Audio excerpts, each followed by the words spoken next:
High বন্ধুরা, আশা করি তোমরা সবাই ভালো আছো।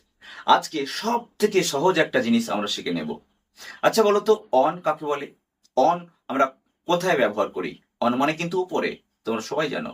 দেখো, আমার হাতের উপরে মোবাইলটা আছে, তাহলে আমি বলবো the mobile is on my hand.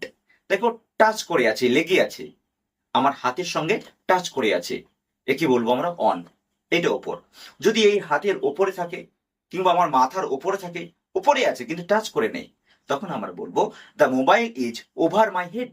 ওপরে আছে কিন্তু আমার মাথার সঙ্গে এই মোবাইলের বা হাতের সঙ্গে এই মোবাইলের কোনো স্পর্শ করেনি, সেটা হলো ওভার। ঠিক আছে? টাচ করে থাকলে অন, আর টাচ না করলে হবে ওভার।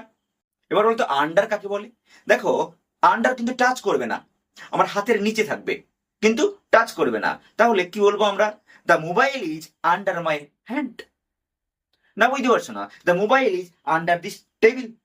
এই টেবিলের সঙ্গে কিন্তু মোবাইলটা টাচ করে নেই। না, বোঝা গেল? তাহলে আমরা কি কি শিখলাম? অন, অন মানে উপরে। ওভার, ওভার মানে উপরে কিন্তু টাচ করবে না, অনটা টাচ করবে। আর আন্ডার কি হবে? আন্ডার কিন্তু টাচ করবে না কিন্তু নিচে। বোঝা গেল? তিনটে আমরা শিখলাম, অন, ওভার, আন্ডার। মনে থাকবে সবার, আশা করি। চলো।